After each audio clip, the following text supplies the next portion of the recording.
Olá, olá, meus amigos, tudo bem com vocês? Sejam todos muito bem-vindos a mais uma aula de processo civil. Se você ainda não me conhece, eu sou o professor Stanley Costa, professor de Direito Civil e Processo Civil da LAC Concursos.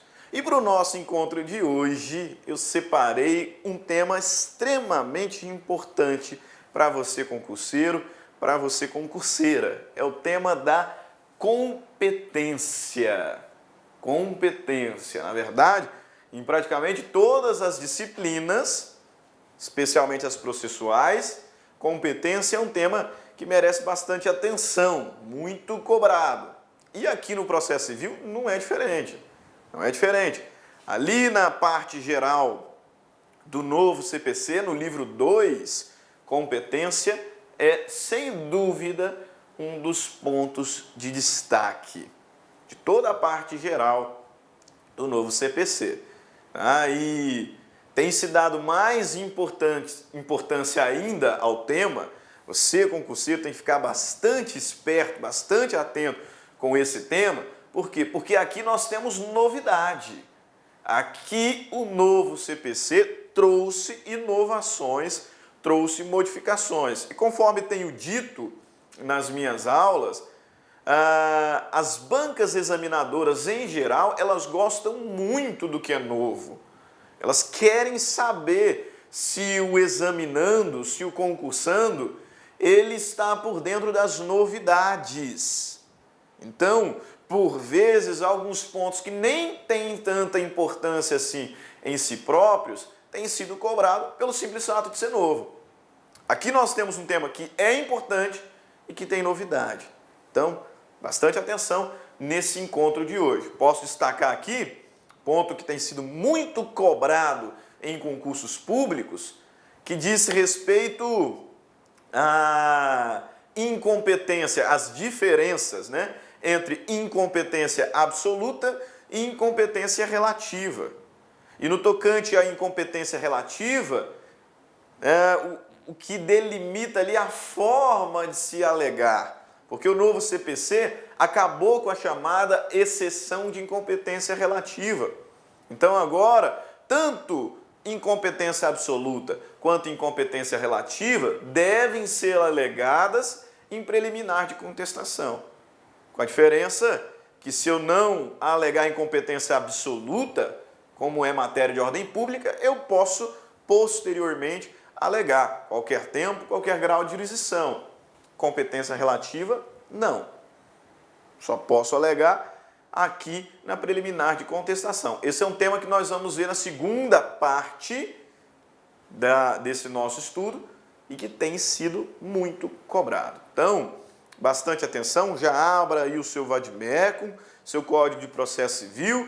Se você está estudando pelo próprio computador, né, pode deixar aí o site do Planalto aberto, lá no CPC, porque aqui começamos o estudo da competência. Tá? Nós vamos dividir esse estudo em algumas partes, porque o tema ele é, de certa forma, extenso, e a gente não pode correr muito, porque aqui temos detalhes que devemos dar a devida atenção. Tá? Então, sem pressa, vamos trabalhar a competência. Competência em algumas partes. Nessa primeira parte, nesse nosso primeiro encontro, nós vamos falar sobre conceito de competência, sobre limites da jurisdição nacional, identificando competência concorrente, competência exclusiva do Poder Judiciário brasileiro, e também vamos tratar um tema que é oriundo lá do direito constitucional, mas com a devida vênia, a gente não tem como falar sobre competência sem trabalhá-la. Qual é? Organização do Poder Judiciário. Então a gente vai ter que trabalhar aqui também esse pontozinho lá do direito constitucional que diz respeito à organização do Poder Judiciário. Belezinha? Sem mais delongas, sem mais atrasos, vamos então ao trabalho. Já pode aí arregaçar as mangas, pegar seu caderno, seu vademecum e vamos trabalhar. Começando pelo início, pelo fundamento, pela base que tem que ser bem sólida para suportar a construção do conhecimento específico. Ok? Então, conceito. Conceito de competência. Mas espera só um pouquinho. Não tem como atropelar aí os bois, né? Colocar os bois, a carroça na frente dos bois. Não tem como. Vamos com calma. Para falar sobre competência, eu tenho primeiro que saber o que é jurisdição. Jurisdição. Ok? E para trabalharmos jurisdição, o tema jurisdição e remete à ideia de elementos fundamentais do processo. Então, escreva aí no seu caderno quais são os elementos fundamentais do processo.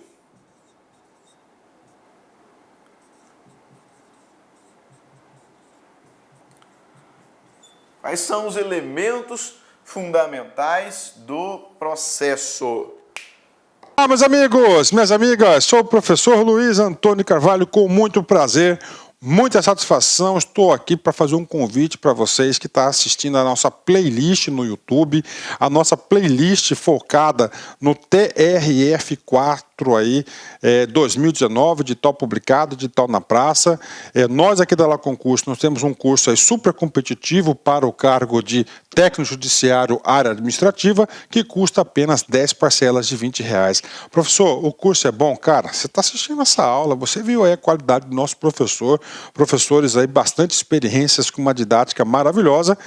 10 parcelas de R$20, 75 dias de acesso, e você vai assistir o nosso curso completaço na nossa plataforma, e você terá também o nosso Personal Coach, né? Personal Coach é a nossa metodologia, a nossa ferramenta de estudo, de ensino, onde o aluno todos os dias tem uma meta de estudos. Se ele cumprir a sua meta de estudos, pode ter certeza que lá no dia da prova ele ficará muito competitivo. Tá certo, meus amigos? Espero vocês.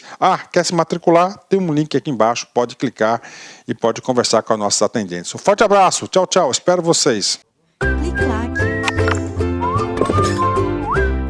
Doutrinariamente, identificamos 4 elementos fundamentais, quais sejam a jurisdição,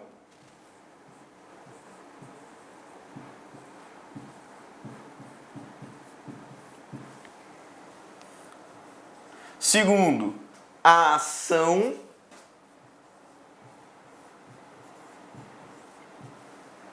terceiro, a exceção, ok? Quando eu penso em jurisdição, esse termo me transmite a ideia de participação do Estado. Por quê? Porque nós sabemos, também com o estudo lá do direito constitucional, que o Estado de Direito, ele tem algumas funções essenciais. Né? Função administrativa, que é exercida lá pelo Poder Executivo, função legislativa e a função jurisdicional. Portanto, jurisdição é um dos poderes essenciais atribuídos ao Estado. Se eu estou falando de processo, jurisdição me transmite, portanto, a ideia de participação do Estado como ente julgador, como pacificador, como o solucionador do conflito de interesses. E aí, ação, no seu sentido amplo, como direito de acessar ao judiciário, que deve ser universalmente garantido, como regra, estará diretamente relacionado à pessoa do autor do processo, né? Não que o réu esteja proibido de exercer direito de ação. Ele pode até exercer. Ele faz isso por meio do que analisaremos adiante, chamado de reconvenção. Mas geralmente, regra geral, ação, o direito de ação lato sensu, ele é exercido pelo autor. Pelo autor. Porque o réu, ele na verdade, ele está ali prioristicamente para se defender. Então, réu, ele está relacionado com o que nós chamamos de direito de exceção. Direito de defesa. Tenho 3 sujeitos: o Estado, juiz, autor e réu. O Estado exercendo o poder jurisdicional, o autor exercendo seu direito de ação, o réu exercendo seu direito de exceção. Preciso de algo para vincular esses 3 sujeitos. Esse algo é o processo. Processo aqui considerado como um instrumento. Como um instrumento de jurisdição. Perfeito? É o que vai vincular cada um desses sujeitos e será um instrumento utilizado por cada qual para exercer o seu direito ali, para exercer o seu poder dentro da relação processual. Beleza? Por que eu fiz essa regressão no estudo da teoria geral do processo? Porque competência está muito vinculado, está paralelamente atrelado à ideia de jurisdição. Tanto que eu canso de ver pessoas que até confundem os termos, né? Talvez por conta de filmes, de novelas, tem quem ache, tem quem pense que jurisdição significa limites do poder de atuação de alguma autoridade. Por quê? Porque pega lá um filme de Hollywood, onde o sujeito, né, a polícia está lá acelerando, e aí o bandido passou de determinado ponto e ele fala assim: eu não posso fazer mais nada. Por quê? Porque está fora da minha jurisdição. Está fora da minha jurisdição. E aí tem gente que acha que jurisdição é limite. Limite do poder que a determinada autoridade pode exercer. Não é verdade. Não é verdade. Jurisdição é um poder-dever do Estado de dizer o direito e impor o direito, no caso concreto, com a finalidade de solucionar conflito de interesses. Isso é jurisdição. Jurisdição é o poder-dever do Estado de dizer e impor o direito, no caso concreto, a fim de solucionar conflito. É a função, portanto, pacificadora do Estado.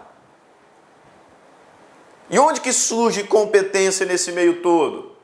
Quando eu penso que esse poder aqui jurisdicional, ele não pode ser irrestrito. Ele tem que ser limitado. Até para que nós não atingíssemos aí uma situação de tirania por parte do Estado. Imagina se um juiz pudesse julgar qualquer demanda em qualquer lugar do país. Nós teríamos um problema sério aí de desorganização estatal e também comprometeríamos em muito a qualidade das decisões que seriam tomadas pelo Poder Judiciário. Então, é positivo que se organize o exercício desse poder jurisdicional, é positivo que se limite esse poder jurisdicional a fim de resguardar mais segurança jurídica. E aí que entra a competência. Jurisdição é o poder-dever do Estado de pacificar conflitos. Competência é o que limita o exercício desse poder.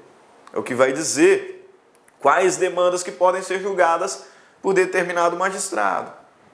Qual é a localidade, a geografia de atuação de determinado órgão jurisdicional. Por isso que são temas que andam lado a lado, mas não se confundem. Não tem como eu falar de competência sem falar de jurisdição. Mas eles não se confundem. Jurisdição é o poder-dever do Estado de dizer e impor o direito no caso concreto, a fim de solucionar conflitos. É, portanto, a função pacificadora do Estado.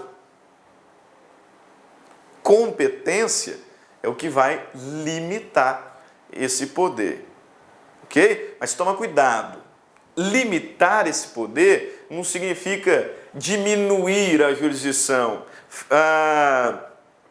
dizer que determinado juiz tem mais jurisdição, menos jurisdição. Bastante atenção. Por quê? Porque a jurisdição, ela é una. Una. Bastante atenção quanto a esse detalhe. A jurisdição, ela se caracteriza por ser una. Una. E indivisível, infracionável. E indivisível. Una e indivisível. Dessa forma, não tem como eu falar que determinado órgão tem mais ou menos jurisdição. O que a competência faz é limitar o exercício da jurisdição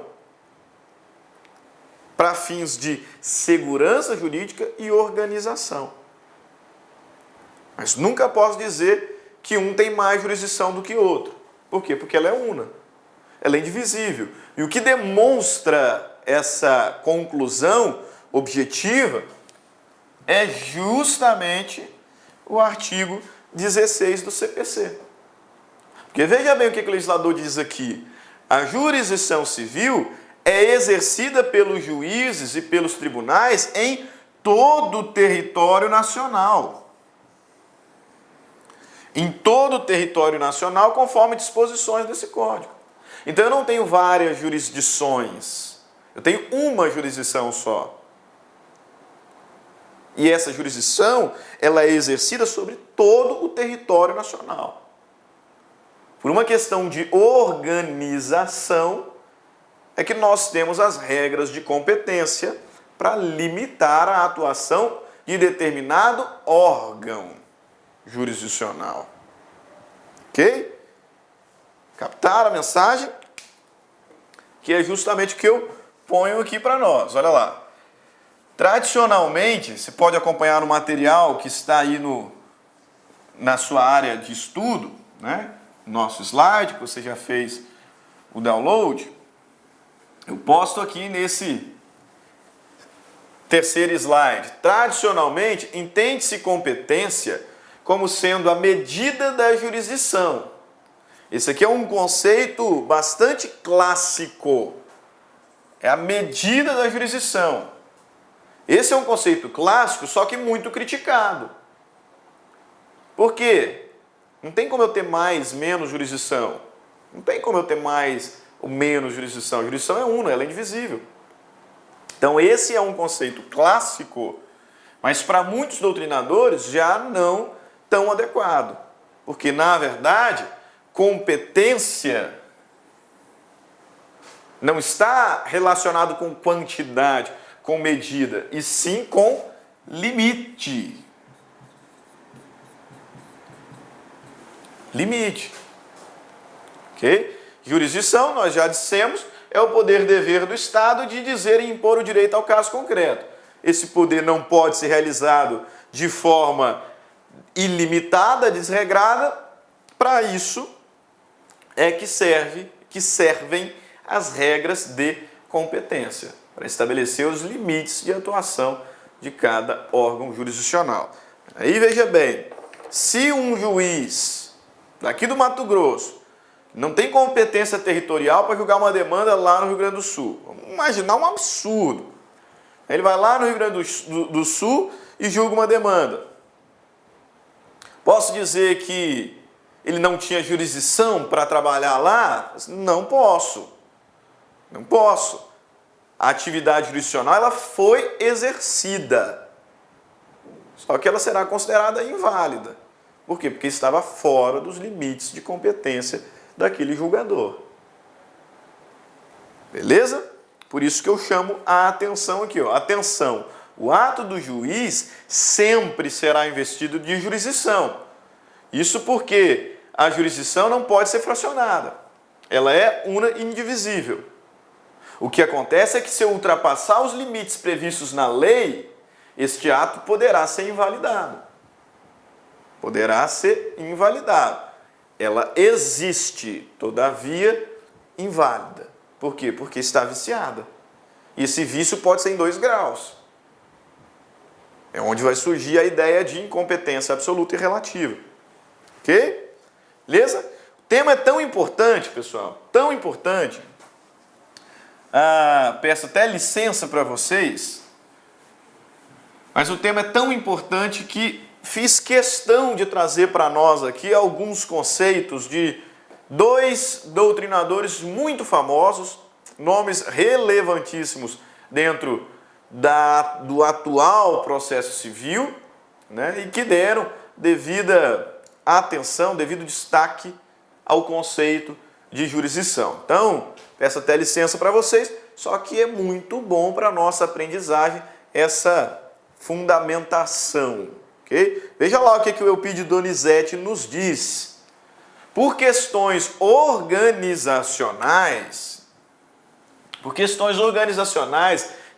relativas à divisão do trabalho, o legislador, levando em conta diversos critérios, distribuiu o exercício da função jurisdicional estatal entre vários órgãos. A essa limitação da atuação de cada órgão jurisdicional, foro, vara ou tribunal, dá-se o nome de competência.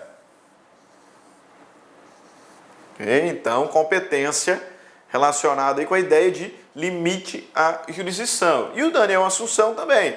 A competência é justamente a limitação do exercício legítimo da jurisdição.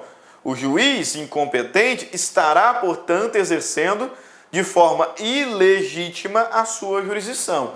Ele tem jurisdição. Só que se ele não tem competência para o caso concreto, o ato dele está viciado.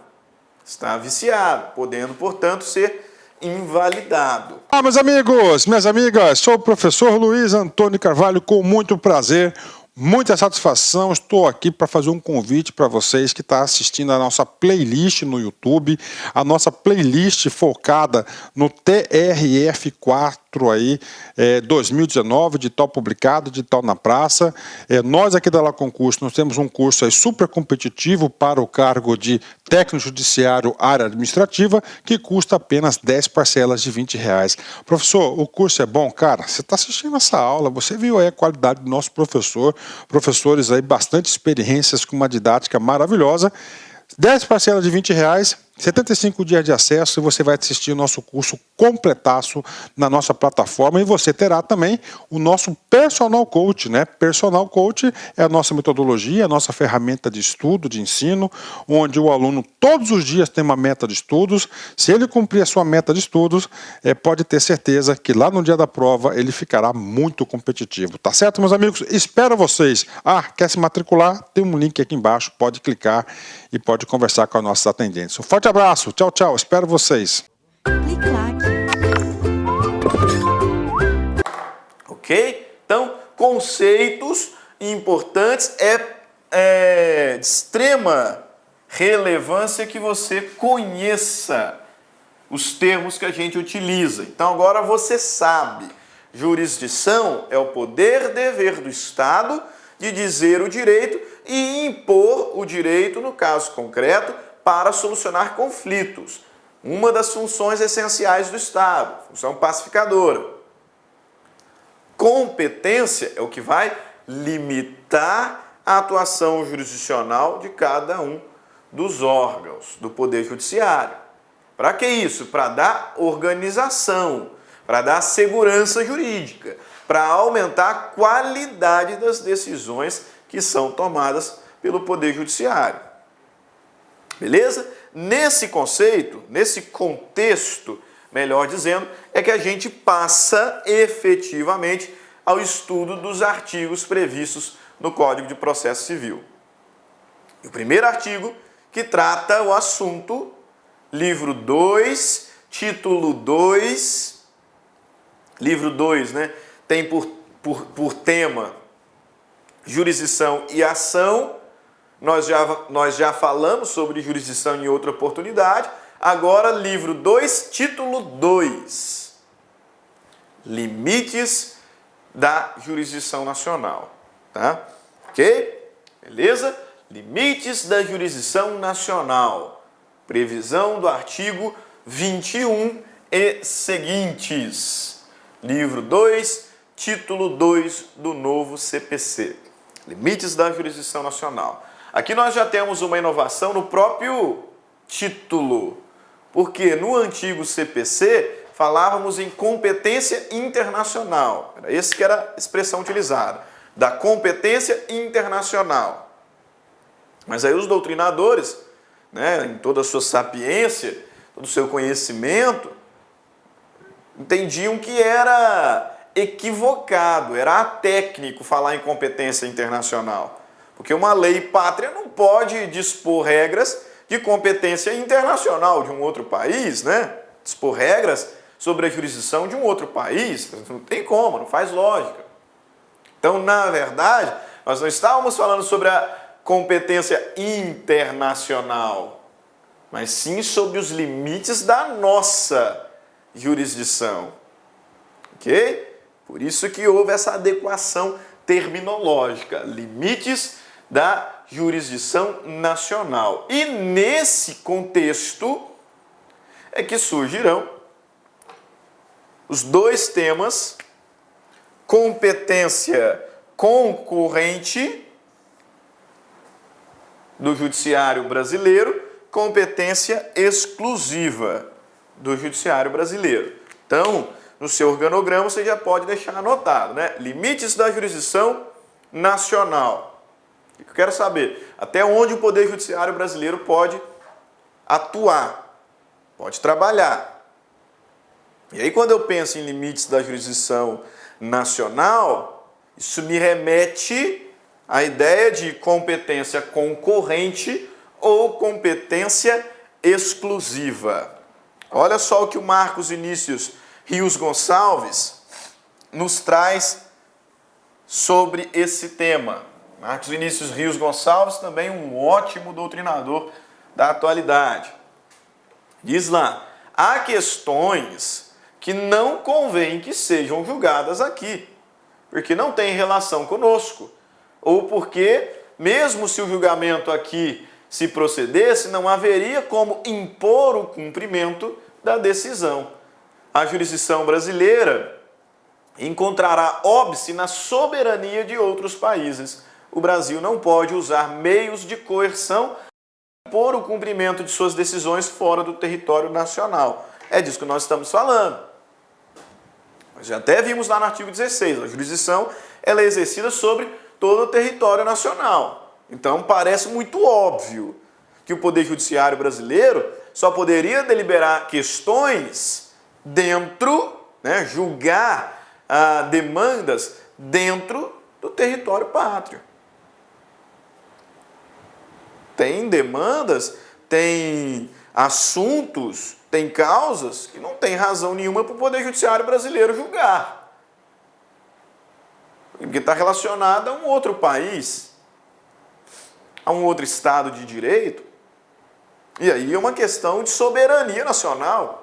Da mesma forma que, a priori, um outro país não poderia julgar uma demanda, uma causa que tem relação com o Poder Judiciário brasileiro, com o Estado brasileiro. Por quê? Para uma questão de soberania estatal. Só que tome cuidado, porque, mais uma vez, ao trabalharmos os limites da jurisdição nacional, eu tenho que enxergar que as causas, as demandas, as ações possíveis, elas são divididas em dois blocos. Aquelas causas de competência concorrente e as causas de competência exclusiva. Competência concorrente, competência exclusiva. O que significa competência concorrente, professor? Veja bem, se eu estou falando de competência concorrente, estou tratando de uma causa que pode ser julgada pelo Poder Judiciário brasileiro. Mas ela também pode ser julgada pelo Poder Judiciário de um outro país. Por quê? Porque a competência para o conhecimento, apreciação e julgamento dessa demanda é concorrente. Pode ser julgada aqui no Brasil, pelo nosso Poder Judiciário, mas também pode ser julgada em outro país. E mais do que isso, pode ser julgada em outro país e produzir efeitos e ser executada aqui. Com um detalhe, evidente. A Inglaterra, o Poder Judiciário da Inglaterra tomou decisão de uma causa. Vem e vai executar aqui no Brasil de qualquer forma? Não, não é assim. Quando eu falo em competência concorrente, estou tratando de causas, de assuntos que podem ser julgados tanto aqui no Brasil quanto fora do Brasil, e se julgados fora do Brasil, podem produzir efeitos aqui. Mas para isso, a decisão estrangeira terá que ser homologada, porque é o Poder Judiciário brasileiro que vai executar essa decisão aqui. Não vai entrar nenhum Poder Judiciário de outro país e começar a executar decisões aqui. Pô, soberania nacional. Soberania nacional. O assunto pode até ser julgado lá fora.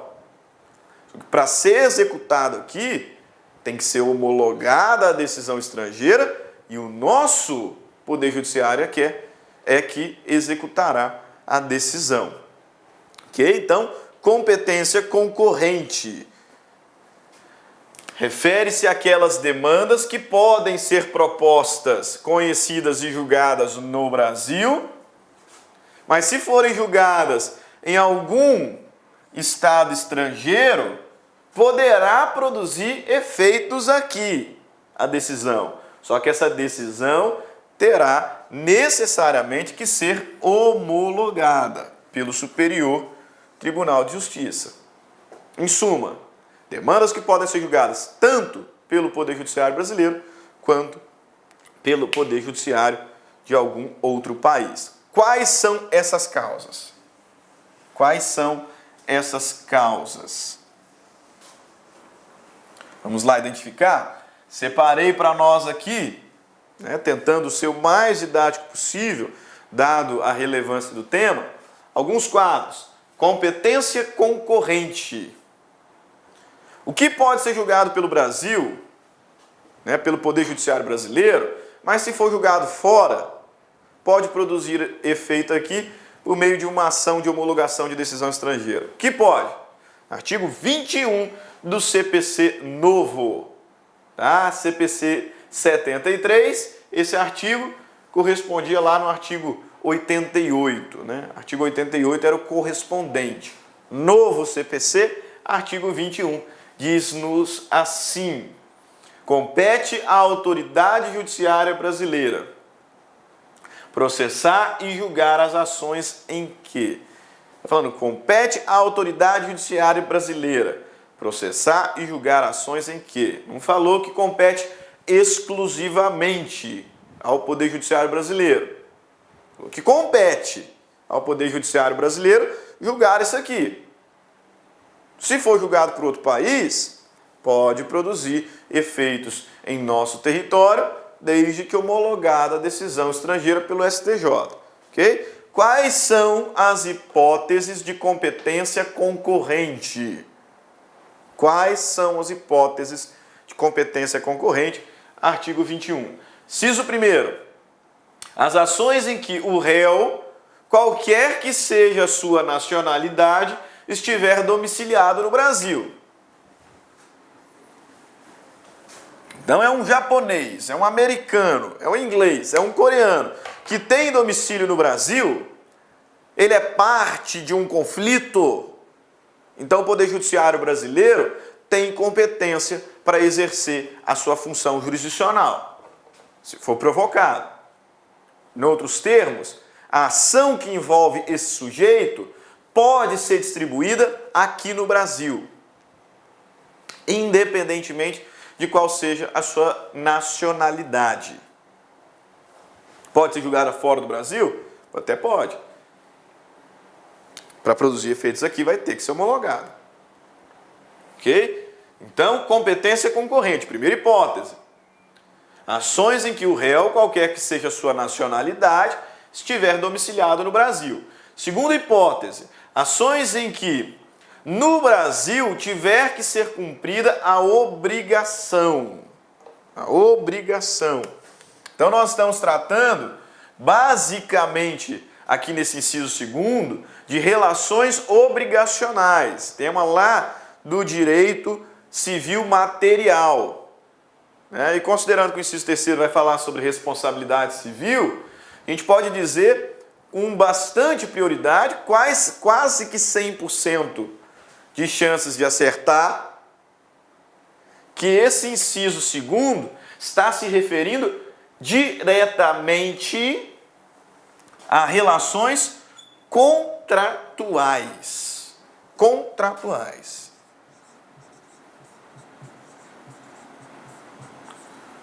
Portanto, um contrato cuja prestação deva ser cumprida aqui no Brasil. Pode até ser que as partes deste contrato não tenham domicílio aqui no país. Pode até ser que não tenham domicílio aqui no país. Só que se a prestação, se o objeto desse contrato deve ser cumprido aqui, então o Poder Judiciário brasileiro tem competência para julgar eventual conflito. Imagina aí, por exemplo, que um americano está fazendo turismo aqui no Brasil, contratou uma empresa também americana, mas o objeto da relação contratual tem que ser cumprido aqui no Brasil, que é a viagem turística que ele está fazendo. E aí deu algum problema nessa viagem, nesse contrato, que causou uma animosidade entre as partes. Então, mesmo que nenhum dos dois sejam brasileiros, nem a empresa seja brasileira e nem o turista brasileiro, o Brasil tem competência para julgar esse conflito, porque trata-se de um contrato cuja prestação deveria ser cumprida aqui. E aí, nesse contexto, a gente precisa ficar bastante atento, com normas paralelas que reforçam determinada tese. E aqui acontece isso. Porque essas mesmas premissas previstas no inciso 1º e no inciso 2º também encontram tipificação no artigo 12 da LINDB, da Lei de Introdução às Normas do Direito Brasileiro. Você pode buscar aí na LINDB, artigo 12, que vai nos dizer praticamente a mesma coisa. Olha lá, é competente a autoridade judiciária brasileira quando for o réu domiciliado no Brasil ou aqui tiver de ser cumprida a obrigação. No texto do artigo 12 da LINDB, nós encontramos a previsão dos dois primeiros incisos do artigo 21 do novo CPC. A autoridade judiciária brasileira é competente para julgar as ações em que o réu é domiciliado no Brasil ou em que a obrigação deveria ser cumprida no Brasil. Belezinha? Show de bola? Último artigo previsto aqui no artigo 21, último inciso previsto no artigo 21, inciso 3º. Diz o seguinte: compete à autoridade judiciária brasileira processar e julgar as ações em que o fundamento seja fato ocorrido ou ato praticado no Brasil. Então, réu domiciliado no Brasil, qualquer que seja a sua nacionalidade, contrato cuja prestação deva ser cumprida no Brasil, e o último inciso, ação que tenha por fundamento um fato ou ato praticado aqui no Brasil. Fato ou ato praticado no Brasil, poxa vida, sobre o que será que esse legislador está trabalhando, está pensando? Algum exemplo de ação? Ação indenizatória, por exemplo. Fundamentada em ato ilícito. Esse inciso 3º está se referindo especificamente à responsabilidade civil. E se eu estou pensando em responsabilidade civil... Meus amigos, minhas amigas, sou o professor Luiz Antônio Carvalho, com muito prazer, muita satisfação. Estou aqui para fazer um convite para vocês que estão assistindo a nossa playlist no YouTube, a nossa playlist focada no TRF4 aí, 2019, de tal publicado, de tal na praça. Nós aqui da La Concurso, nós temos um curso aí super competitivo para o cargo de técnico judiciário área administrativa, que custa apenas 10 parcelas de R$20. Professor, o curso é bom? Cara, você está assistindo essa aula, você viu aí a qualidade do nosso professor, professores aí bastante experiências com uma didática maravilhosa. 10 parcelas de R$20, 75 dias de acesso e você vai assistir o nosso curso completaço na nossa plataforma e você terá também o nosso Personal Coach, né? Personal Coach é a nossa metodologia, a nossa ferramenta de estudo, de ensino, onde o aluno todos os dias tem uma meta de estudos. Se ele cumprir a sua meta de estudos, pode ter certeza que lá no dia da prova ele ficará muito competitivo. Tá certo, meus amigos? Espero vocês. Quer se matricular? Tem um link aqui embaixo, pode clicar e pode conversar com os nossos atendentes. Um forte abraço, tchau, tchau, espero vocês.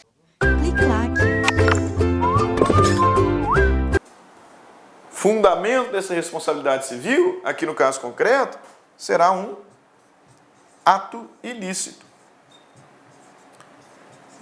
Então, hipótese, por exemplo, de um estrangeiro que está aqui no país e no país ele comete um ato ilícito.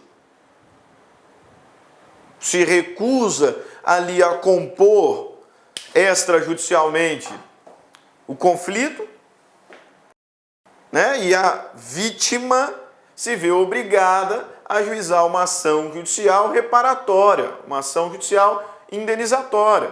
Poxa vida, mas o autor do ato ilícito é um mexicano. Mas o ato ilícito foi cometido no Brasil, então o judiciário brasileiro tem competência para julgar a demanda. Né? Lembra daquele nadador que veio aqui para o Brasil, né, e quebrou lá, se eu não me engano, né, umas coisas no posto de gasolina, etc. Independente do que ele cometeu do ponto de vista criminal, no direito civil, ele cometeu um ato ilícito, ação, dano e nexo causal. Então, está conferido, está constituído, está causado, está constituído o que a gente chama de ato ilícito, ação, dano e nexo causal. Artigos do Código Civil, artigo 186, 927 do Código Civil, vão dizer o quê? Que aquele que comete um ato ilícito está obrigado a reparar. Artigo 186 me traz o conceito de ato ilícito, aquele que causar dano a outro, e ainda que exclusivamente moral, comete ato ilícito, e o 927 do Código Civil tipifica que quem comete um ato ilícito está obrigado a reparar. Ato ilícito é fonte de obrigação. Se o ato ilícito foi cometido aqui no Brasil, independentemente da nacionalidade de quem cometeu, o Poder Judiciário brasileiro é competente para julgar a ação indenizatória. Ok? Show de bola? Então, artigo 21 do Código de Processo Civil Novo nos traz aqui as primeiras hipóteses de competência concorrente. Relembrando, primeiro, réu domiciliado no Brasil, independentemente de qual seja a sua nacionalidade. Réu domiciliado no Brasil. Obrigação cuja prestação tenha que ser cumprida aqui no Brasil, né? Contrato cuja prestação tenha que ser cumprida aqui no Brasil. E a ação que tenha fundamento em algum fato ocorrido ou um ato cometido aqui no Brasil, independentemente da nacionalidade de quem cometeu. O Poder Judiciário brasileiro tem competência para julgar. Domicílio do réu, segundo inciso está falando sobre contrato, terceiro inciso está falando sobre responsabilidade civil, cometimentos de atos ilícitos, basicamente. Ok? Agora, tudo isso aqui era previsto no antigo CPC, lá no artigo 83. A diferença é que o novo CPC trouxe outras hipóteses de competência concorrente.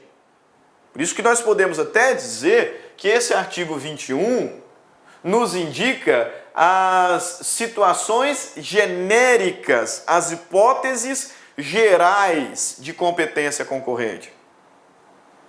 Não estou falando de nada específico, não. Estou falando de regras gerais. Ele é domiciliado no Brasil, então o Brasil tem competência. A obrigação devia ser cumprida no Brasil, então o Poder Judiciário brasileiro tem competência. O ato ilícito foi cometido no Brasil, então o Poder Judiciário brasileiro tem competência. Regras gerais. A novidade do CPC 15 é que no artigo 22 ele nos trouxe algumas hipóteses específicas de competência concorrente. Nos trouxe algumas hipóteses específicas de competência concorrente. Quais são essas hipóteses? O que nos diz o artigo 22 do Código de Processo Civil, sem correspondência no CPC 73? Diz lá o seguinte: compete ainda à autoridade judiciária brasileira processar e julgar as ações. Inciso 1º, ações de alimentos. Veja que ele está falando especificamente de uma ação. O 21 nos trouxe regras gerais, hipóteses genéricas. O 22 nos traz causas específicas de competência concorrente. E a primeira delas é ação de alimento. Compete ainda à autoridade judiciária brasileira processar e julgar as ações de alimentos quando o credor tiver domicílio ou residência no Brasil. Então, imagina o seguinte, que é uma mulher, que foi passar férias na Disney, conheceu um italiano, engravidou, o italiano até reconheceu, vamos facilitar um pouco o caso, O italiano reconheceu a paternidade, show de bola, e ela voltou para o Brasil. Só que essa criança nunca recebeu alimentos. Ela tem direito a alimentos? Tem. Poxa vida, mas o filho foi feito nos Estados Unidos por um italiano. E a criança mora com a mãe no Brasil. Aonde é que eu vou ajuizar essa ação de alimentos? Posso ajuizar no Brasil. Posso ajuizar no Brasil. Por quê? Porque o credor é o menor. E o credor é domiciliado no Brasil. Então o Poder Judiciário brasileiro é competente. Quando o réu mantiver vínculos no Brasil, tais como posse ou propriedade de bens. Ou seja, ninguém mora no Brasil, nem credor e nem devedor. Mas o devedor tem relações, tem vínculos patrimoniais aqui, tais como direito de posse e direito real de propriedade. Rendimento de renda ou benefícios econômicos outros. Então, essa ação de alimentos pode ser proposta aqui. Ninguém mora no Brasil, nem o credor e nem o devedor. Só que o devedor, o réu, tem relações patrimoniais no Brasil, tais como posse, propriedade, recebimento de renda, benefícios econômicos. Então, o Poder Judiciário brasileiro tem competência para julgar a demanda.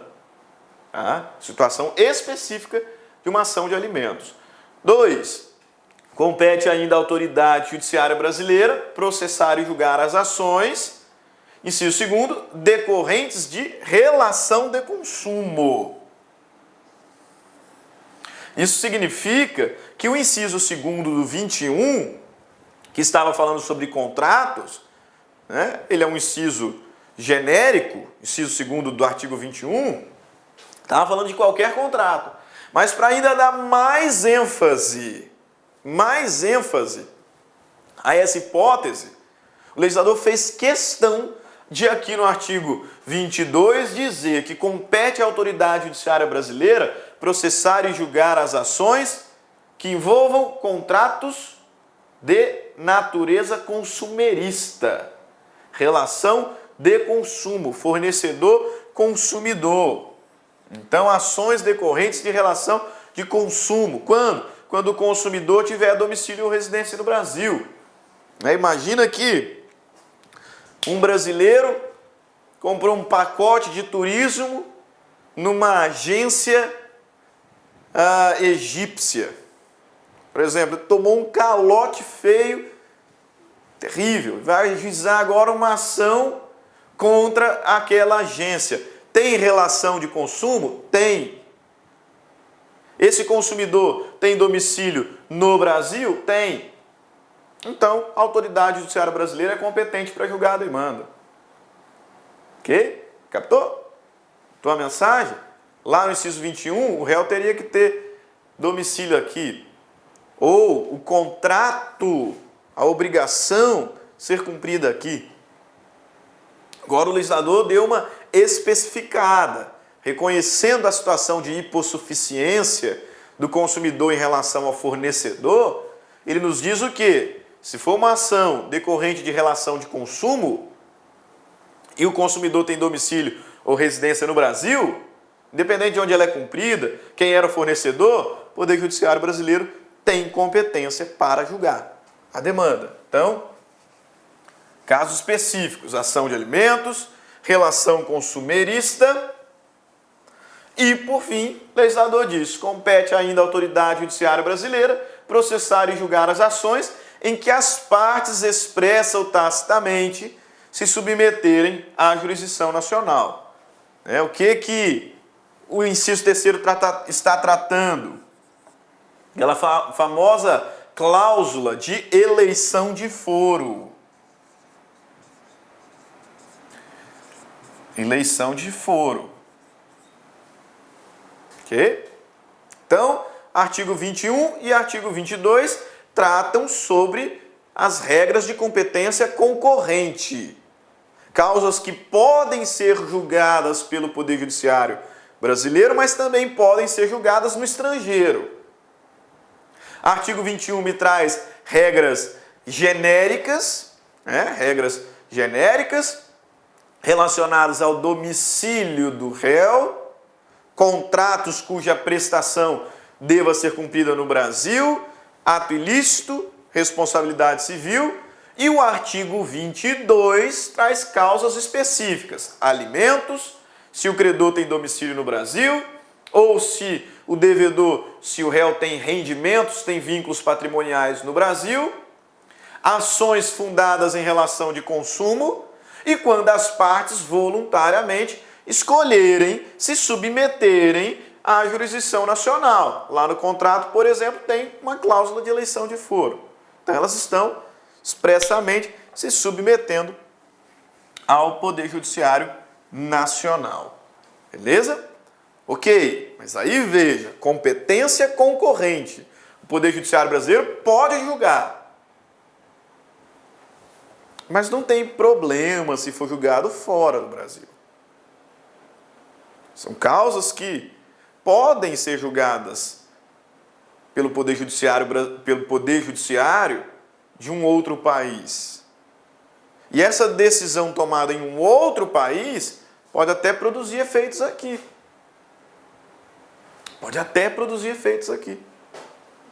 Só que para produzir efeitos aqui, veja bem, chegamos ao pulo do gato, ao detalhe de maior destaque nesse primeiro ponto. Para a decisão estrangeira produzir efeitos aqui, ela tem que ser homologada. Ela tem que ser homologada pelo Poder Judiciário pátrio, pelo Poder Judiciário brasileiro. Ok? Então, quando falamos de competência concorrente, estou diante de demandas que podem ser conhecidas, apreciadas e julgadas pelo Poder Judiciário brasileiro. Podem. Por quê? Não tem problema se for julgada fora do Brasil. E essa decisão tomada fora do Brasil pode até produzir efeitos aqui. Deve, para tanto, ser homologada. Então a gente dá uma adiantada na matéria, no Código de Processo Civil, porque a gente tem que falar um pouquinho sobre... Meus amigos, minhas amigas, sou o professor Luiz Antônio Carvalho, com muito prazer, muita satisfação, estou aqui para fazer um convite para vocês que estão assistindo a nossa playlist no YouTube, a nossa playlist focada no TRF4, aí, 2019, de tal publicado, de tal na praça.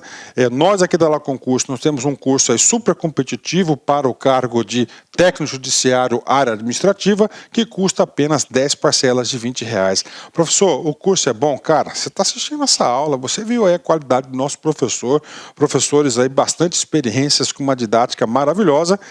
10 parcelas de R$20, 75 dias de acesso, e você vai assistir o nosso curso completaço na nossa plataforma, e você terá também o nosso Personal Coach, né? Personal Coach é a nossa metodologia, a nossa ferramenta de estudo, de ensino, onde o aluno todos os dias tem uma meta de estudos. Se ele cumprir a sua meta de estudos, pode ter certeza que lá no dia da prova ele ficará muito competitivo. Tá certo, meus amigos? Espero vocês.